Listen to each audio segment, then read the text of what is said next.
We're live. Jack? We are live. Hi, everybody. Hi, everybody. So, here we are at Burns Brothers Performance. Hi. It's Friday Night Live at Burns Brothers Performance. Started off like we always do. We do have a peanut gallery here tonight. You'll get to see them in a minute. Peanuts. We got a couple extra cars in the shop here. We're going to do some walk around and talk about some of these rigs. This one, if you've watched the channel at all, you've seen lots of videos of this thing at running at Woodburn Drag Strip. So this thing has been low nines on the spray. Mid. Okay, mid nines on the spray. But he took that out a bit ago, and it's just naturally aspirated. It's a 1020 at 130, 130 even. 1021 at 130 and some change. Yeah, pretty good. Naturally aspirated, big block Chevy. Stock suspension. Yeah, so we'll do a walk around, we'll talk about it. Maybe look at some of the other hot rods in here. Nothing but Chevelles, pretty much. And a 56. Oh, and a Camaro. Oh, we should thank our sponsors. Absolutely. Okay, we're done. Thanks. Shout out to Kyle Loftus, 1320, the godfather of YouTube motorsports video. Howard's camshafts, as far as I'm concerned, I'm sold on them. So, Nice. yeah. All Give right. them a shout out. Yes. Yeah. And gosh, who else? Channel supporters. Yeah. Anyway, Yeah. so yeah, we'll do a walk around. We'll talk about this thing, take some looks under the hood. It's not detailed. George just rolled it in here yesterday. He's got a couple other projects going on. So It's lucky I got a bath last night before I pulled in here. So Yeah. It was pretty bad.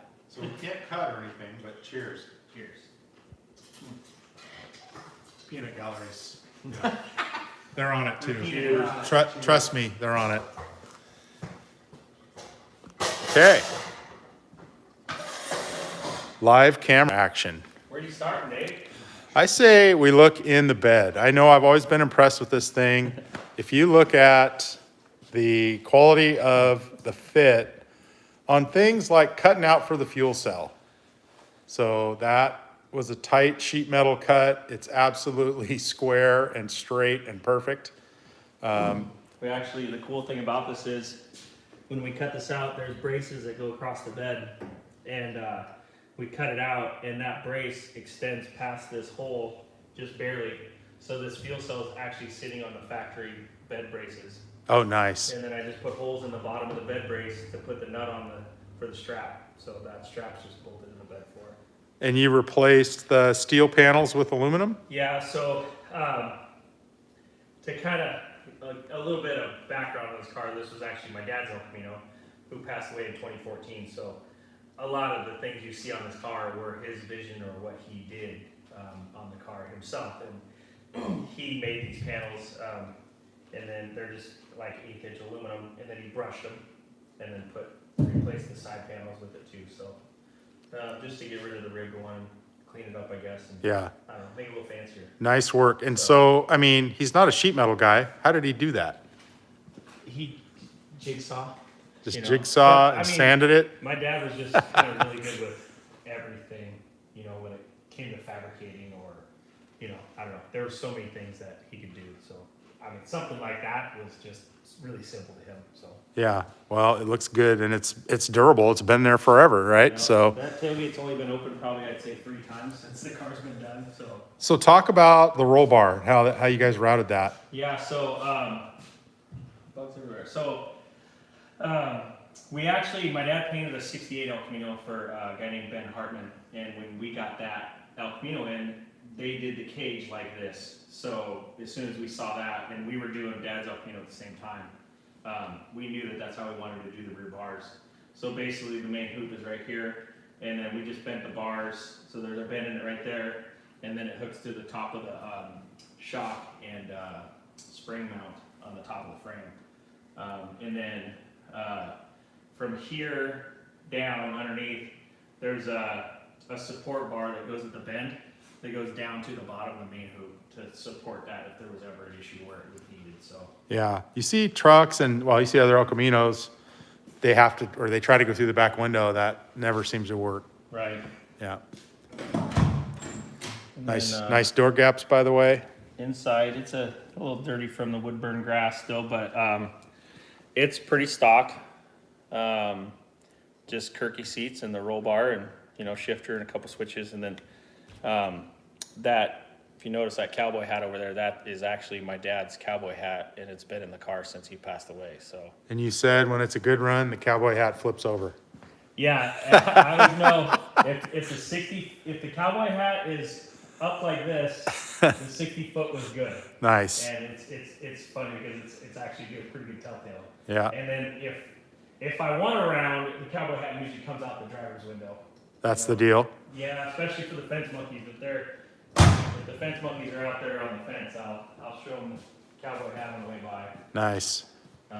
So some of the upgrades, you did the front air dam, you've done brakes, right? Yeah, so since I inherited the car used to have a 12 bolt in it with drum brakes. Now it has a 9-inch that I fabricated up and then had Scott Finkett Salem powder coat. They powder coated the housing. So it's a 9-inch with disc brakes on the back. I got the disc brakes from Kirk Hall. The front brakes came off of 67 Chevelle. Help me. Corey Thompson. Corey Thompson. Thank you. It's only a seven Those are second. 7-second brakes, right? And so I changed the brakes, I changed the wheels and tires. The wheels came off of Dave Nassendine's 67 Chevelle. I got those from him. And then, yeah, I bought the Glass Tech air dam. Other than that, the exterior of the car is exactly the way it was when Dad ran it. And then I did have, when we first put the car together, I had a 454 in it, 30 over, with GM Performance Parts heads. And that combo was good for like 1070s, high 1060s. And that one dropped a valve at the Fall Classic one year. And then I had a 70 Chevelle. I robbed the 454 out of that car and put it in this car. Went up there and ran 1060s with it. And then, so this current combination is a new engine. It's a 461 with Dark Pro 1 heads, Howard's cam.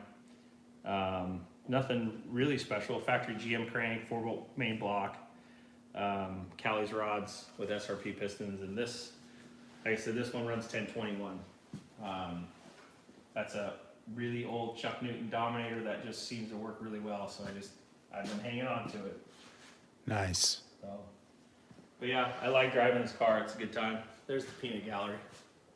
Yes, we are. Cheers. The Or one, Walnut Gallery. the one time you guys are totally silent on the video. Nice. Oh. All right. But yeah, this car I bought it a long time ago from a buddy of mine named Mike Parent. I went in halves with another guy. We paid $500 for it, and I got to keep the car, and my buddy got to keep a bunch of parts off of it. And then I had it for years, and then Dad wanted to build an El Camino, so actually it was my brother James's first. It was supposed to be his, and then my dad was building a different El Camino that I'd given him, and that one ended up being a rusted pile from one to the other. So my brother ended up with the Camaro, and then Dad got this El Camino. So the first time this thing hit the track at Woodburn, was it red? Yes. Okay. And it had the Kirky seats? Yes. That's this fir- car yeah. was pretty much just like this the first time we took it to the track. Okay, that's how I remember Yeah. seeing your dad in it.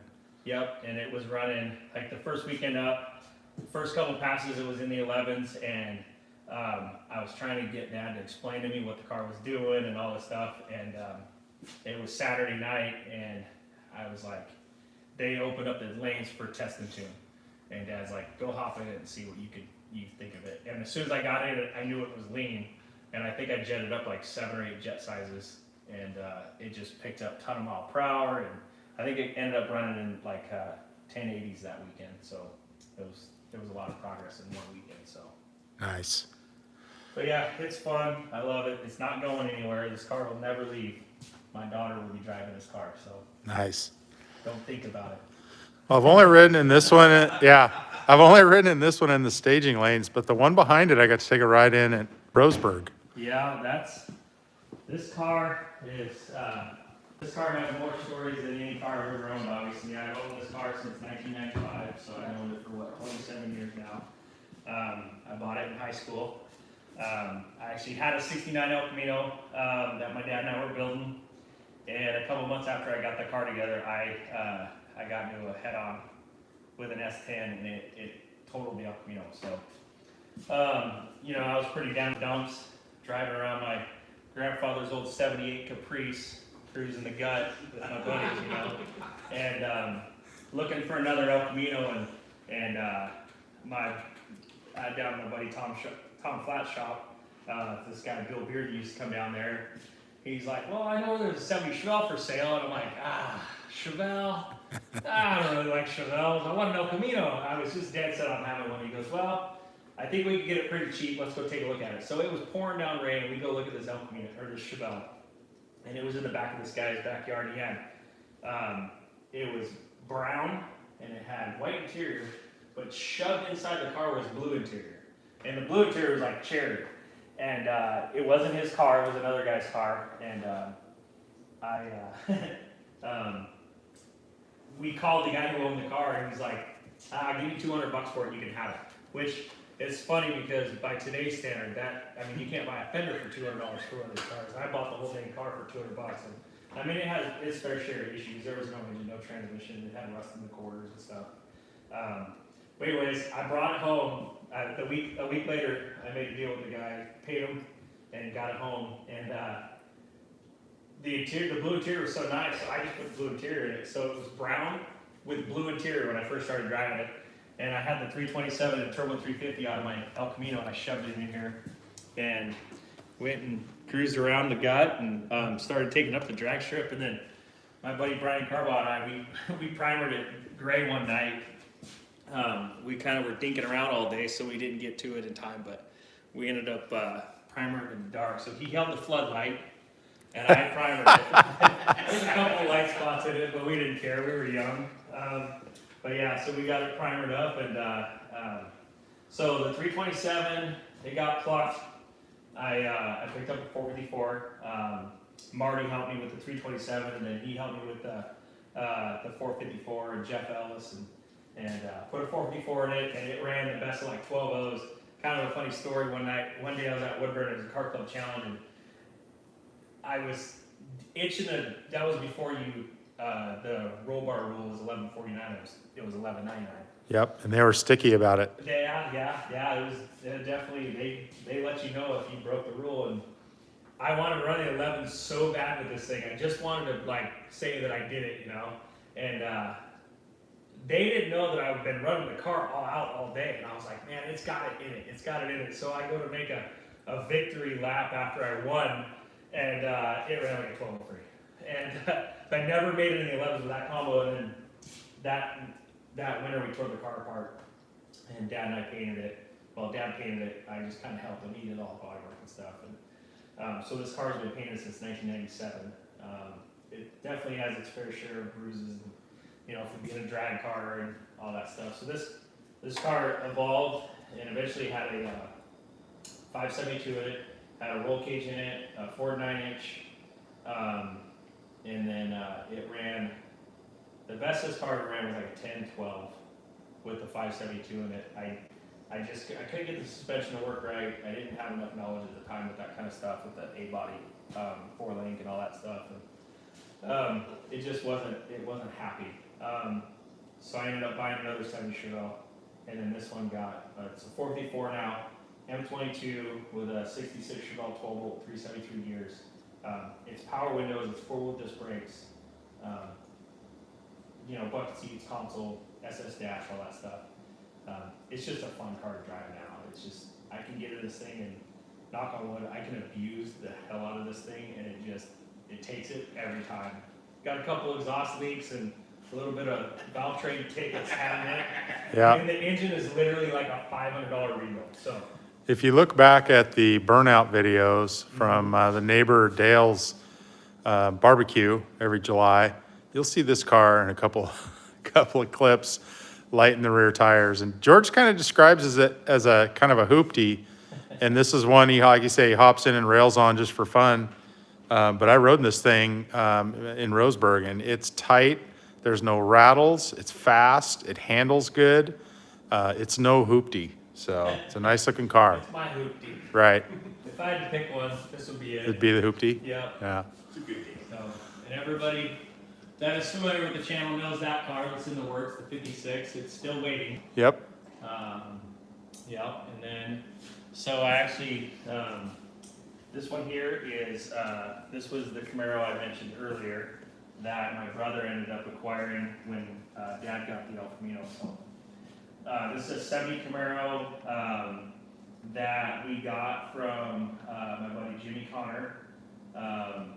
He came to my shop one day and he'd actually given it to his nephew. And the nephew had it sitting outside for a long time.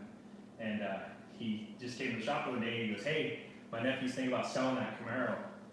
And I said, wow, really? You know, because I'd known a lot of history on the car. My buddy Howard Lister owned it, a couple other guys. So it was kind of cool to see it pass through some hands. Anyways, he goes, yeah. I go, well, my brother wants it. That's all. I didn't even hesitate. I didn't even ask James. I just said, hey, my brother wants that car. Let's try to make a deal on it. So it was pretty cool. They decided on $1,000. And I think it had like rallies on it or something. They kept the wheels. I don't remember the whole story, but I think it was about $1,000 or $1,200 what it ended up being. But so my dad and my brother went up to get the car, and a month after they picked up the car, a tree fell right where this car was sitting, and the car wouldn't have moved for any other reason besides the fact. That's a good story. I never heard that story. The car would have been crushed by that tree. It Sure. landed right where it was sitting. Yeah. So kind of a cool story. So yeah, we got it, and I mean this car, it was in pretty good shape, but you know, Jimmy's nephew was a young kid, so he was kind of hacking it up a little bit. So we fixed some stuff. It was I think it was an air conditioned car, so the firewall's all smooth. Fenders got changed, the doors got changed, the deck has been changed. A lot of parts have changed on this car. So we put it together with a aluminum headed small block, and it ran low 12s, like 12 20s, 12 teens right in there. Never did get it 11s, but it ran really well for what it was. They were just like the factory Corvette aluminum heads with a little bit of port work. When it had gas in it, it ran good. Every time you had gas in it, it was really good. Yeah. Something wrong with the gas gauge. The funny thing about it was I fixed the gas gauge and it still ran out of gas. Well, and the kicker was James would go rounds. And so he'd go rounds and he'd end up running out of gas. Yeah, that one time, he was like, what does Don Klein call it, the red light bandit? Like, I swear, 4 or 5 guys bred it against him that one day. Oh, It was yeah. just round after round after round, and these guys were red lighting, it was crazy, but, yeah, he had a lot of fun with his car. So it had a small block in it, and then, the second 454 that was in the El Camino, I ended up giving it to James. We actually traded engines. I sold the small block and I put the 454 in there. Just because it kind of, you know. It's okay. We're live. It's Yeah, all right. You're good. Yeah. I wanted him to be able to experience a much quicker car. And we had a bunch of big block parts, you know, kind of sourced for it. And it was just kind of the right thing to do. So I pulled the engine out of the El Camino and I parked it for like, a year and a half, 2 years. And we threw the engine in this. And We had a big pool. We had a big ET pool for that. yeah, we put a big 4-inch fiberglass hood on it, you know, and took it up to Woodburn. And God, what did it run? 10? I want to say 31, maybe 32. Was it 35? Yeah. The Kirk, when the bet on Yeah, I think it got down to like 1028 or something like that. Yeah. It ran really, maybe it was a 10, that's right, James ran a 1035. And then after James passed away, right before I retired the car, I ran a 1034 in it. Okay. So it was a 1035 is what it ran. And he went a 35 on the first good full pull, right? So so we took it up there the very first time when we got it together, and I had a converter in it that was supposed to be like 4,500 stall, and it ended up being like 3,000 stall. It was Yeah. way too tight, and it was horrible. It just bogged it. The shift recovery was horrible. So we put one of my converters in it, and then we went up there on Friday. It was like Friday night testing too for like the fall classic or something, and we went up there after work, and that's when he hit the 1035, because that's the video we have where I hand him the time slip and he just starts balling. Yeah. So that was like the quickest car I ever ran. You know, we take it to Chewy's race, and you know, I never wanted to fail. You know, failures. You know, obviously it sucks, and you know, poor James. You know, he could see the stress in me, and he was having issues with the car, and I couldn't figure out why it kept killing the fuel on the thing. He was getting on the track, and the thing was just like dying. Couldn't figure out. That was it, tore the dash out of it on the starting line. Nothing made any sense. Well, James had the dash, the lower dash piece off the car. Well, that's where the toggle switch was hooked up to the fuel pump. So he was launching, and it was pulling the wire off the back of the toggle switch because they were just a space. Yeah. And I didn't know that. And finally, as soon as we figured it out, we threw a screw in that thing, and it didn't run. You know, in the 30s, it ran a 1055, but it was the first round, Yeah. and he won his first round, and then of course West Coast rained out. Rained out, of course. Yeah. Because it was the fall one. But yeah, it's kind of a funny story. But yeah, it's like you pull your hair out when you're doing that kind of stuff, and especially when it's something stupid like that. But yeah, it was fun. It was cool because I got to teach James, you know, about lashing valves, and, you know, that kind of thing, and how fun it is to change plugs, you know, with hooker head under the big block. And, Yeah. That's fun. yeah. Hey, why don't you come over here and introduce us to the peanut gallery, George? Which peanut you want to start with? Go ahead. Go over by your buddies. That's Brian. Introduce them. Oh, you want me to go over there? Yeah. Oh, so this peanut is Brian Burnett. Brian, also on the channel, has a 70 Chevelle. So this peanut is Art. So I gotta start with Art before I can start with Brian because I worked for Art, and then I met his brother Brian. Most people don't realize they're related, but they are. Same parents too. Weird. Right. Same dad and mom. Yeah. that's true. So Brian came over for a bonfire one night, and Dale, the next door neighbor, had a picture of a '68 Chevelle, the blue one. Yep. And Brian fell in love with the car. He really wanted to buy it, but it was a pretty pricey car at the time. So Brian starts on the hunt and finds a '70 Chevelle. Just has to have it, and drives up to like Tacoma. Shelton, Washington. Where? Shelton, Washington. Shelton, Washington, to buy the '70 Chevelle. And he's like, he's happier than, you know, a kid at a candy store, driving home, and all of a sudden it goes knock, knock, knock, knock, knock, knock, knock. It's knocking on his way home. No brakes. Oh yeah, No brakes. Calls Art, I need a trailer. So he goes up and gets him. And Art was nice enough to give me a Saturday off so I could take his brother to the DMV to get his car license for him. And Nepotism. Please don't do I said, he goes, what would you do? And we had just met. So I said, well, I'd put big block in it because to me that's the answer for everything. Sure. Um, That's pretty good advice. Don't speak your small blocks and don't speak your LS around here. It's all big blocks. So. Don't say anything to Tick's performance about 220 miles an hour or whatever. That's fine. Okay.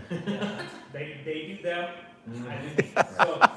So anyways, I talked Brian into buying a 4x4, and he hunts around on the old Craigslist and finds this 4x4 that had 6 cast pistons, 1 forward, 1 hyper-detective. One was upside down? One was in backwards. Another deal. Broken off of it. Right. One of the exhaust I made every mistake known to man. Oh, yeah. one of the exhaust seats was sunken in the Ask bed. me how I know.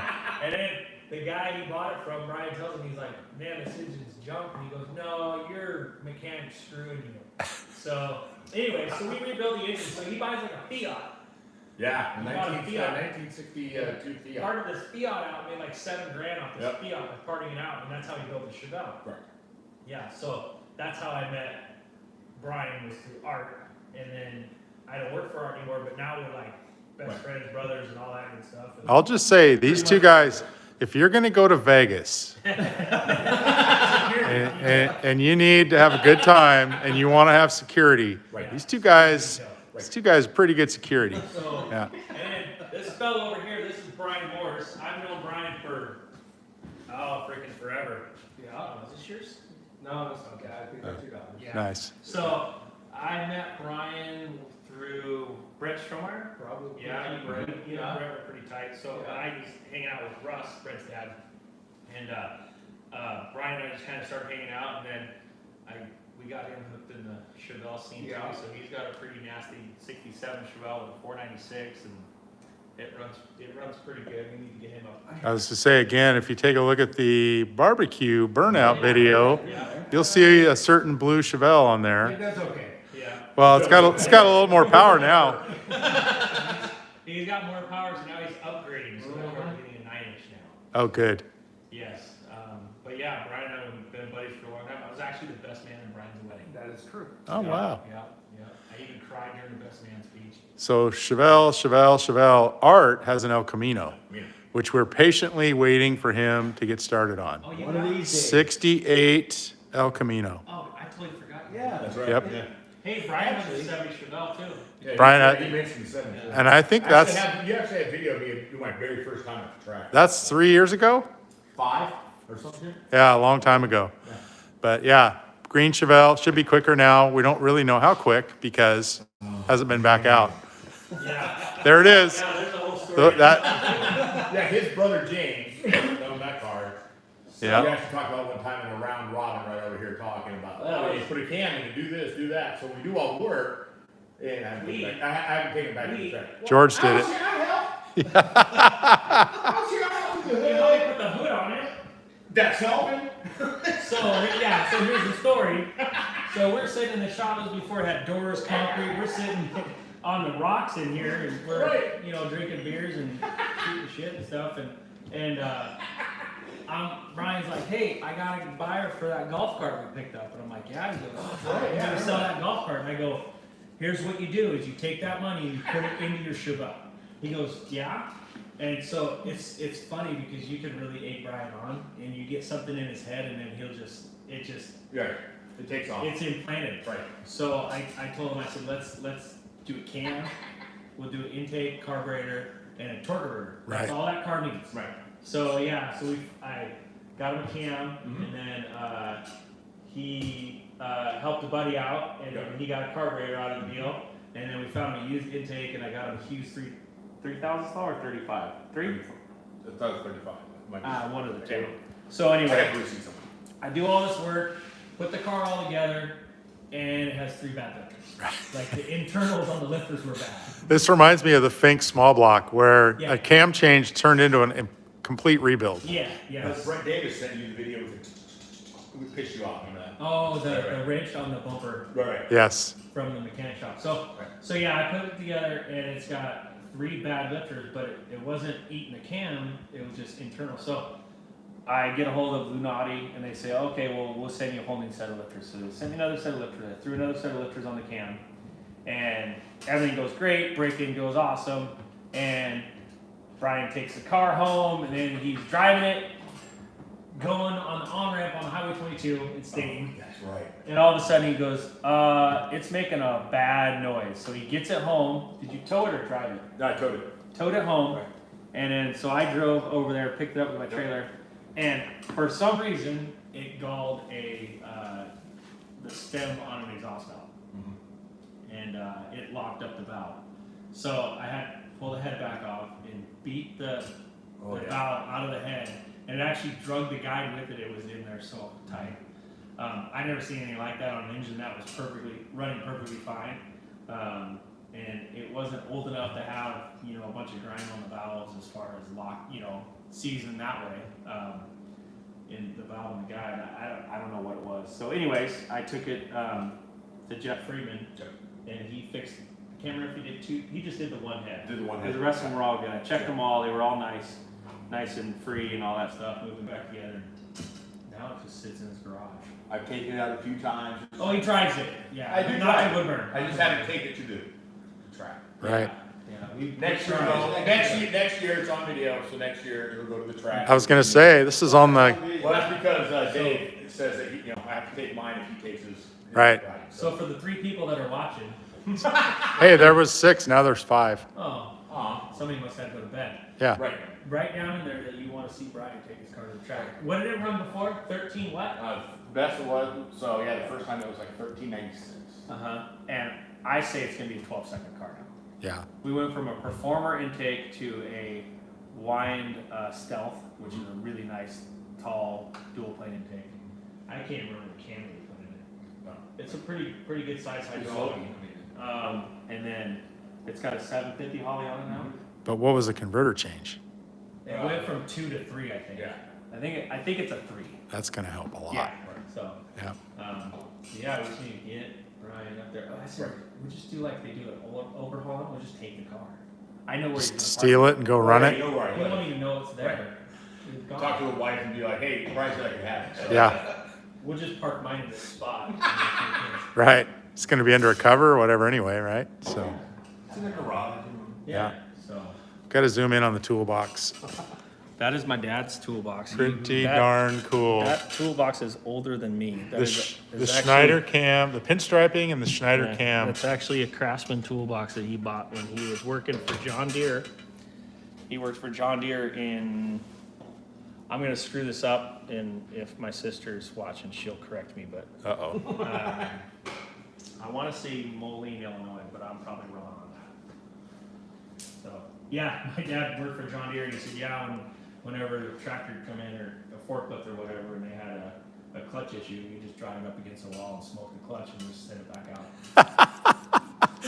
It worked every time. So the Howard's cam shirt, we got the Howard's cam. Yeah, that's a Cam. mist box cam, by the way. It's not a rattler. It's not a rattler. custom. It's yeah, it's not a voodoo or any of that crap, but that is the cam for the 489. And then we have the valve cover collection. Yeah, I'm about ready to Some of start. the Part, James's I'm over about there. ready to start parting out the valve cover collection. Yeah, turn some of those into cash. Yeah. Got a few projects here. You probably ought to do that. Yeah. Why not? So, my teaser on the Facebooks as to why all the cars were in the shop. So, it's because I'm painting my garage tomorrow. It's not spectacular, but Right. we're building a new house, having a house built, and the builder was putting the siding on. He goes, man, it'd be really nice if you could side that garage. So he talked me into it. So I sided the garage. So it's all new. And I'm painting the garage tomorrow. And I didn't want any overspray on the cars. You sided the garage by yourself. That's fun. It turned out good. Already that excited. Hey, one shout out here for Art, part of the 2-person security team. Check out the boards, the cornhole boards. He got George for a housewarming gift. Pretty cool. Yep. KW Cornhole Boards, 503-915-1389. If you want a made in America, nice, well, this one's American flag. He does a lot of different designs. Cornhole board, give him a call. KW Cornhole Boards. There's our commercial. Yeah. If he was a sponsor, you know, we'd be sponsored. Yeah. You could have bought the beer. Hey, you got big blocks for sale. They're sponsored. No, none of these are for sale. Oh, I actually, I take back my small block comment. I actually traded this for a small block really? for that. Oh, for the Camaro? Yeah. Nice. Yep. So you don't have any parts to push? You could do that live on the A video. roller cam, a big 839, 800 lift roller cam. That's big. Yeah, that's the one out of the 572. Nice. About all I got right now, All as right. far as parts for sale. We are 33 minutes in. 33. Should we wrap it up? Unless, I mean, we're not going to light a bonfire tonight or anything. So We can start the El Camino.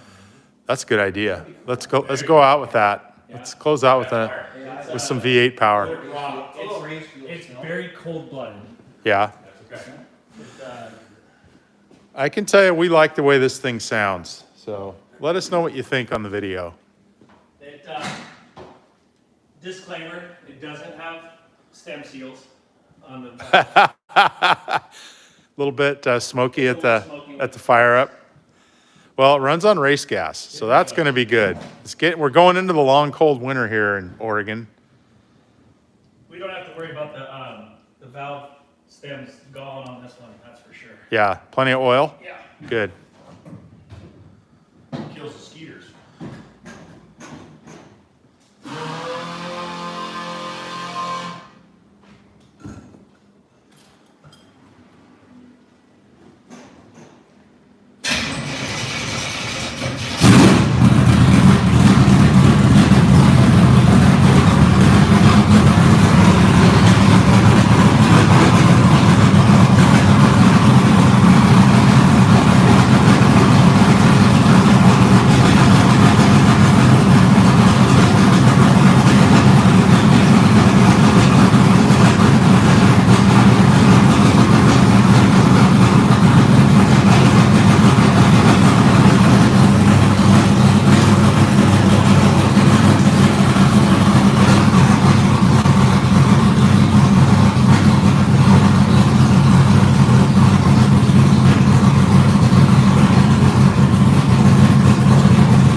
Smells like the That's racetrack.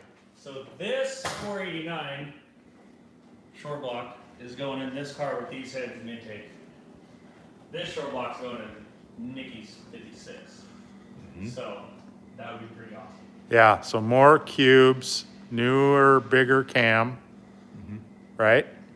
And new pistons of unknown, Big. big pistons. Probably as high as the stud. No. Right.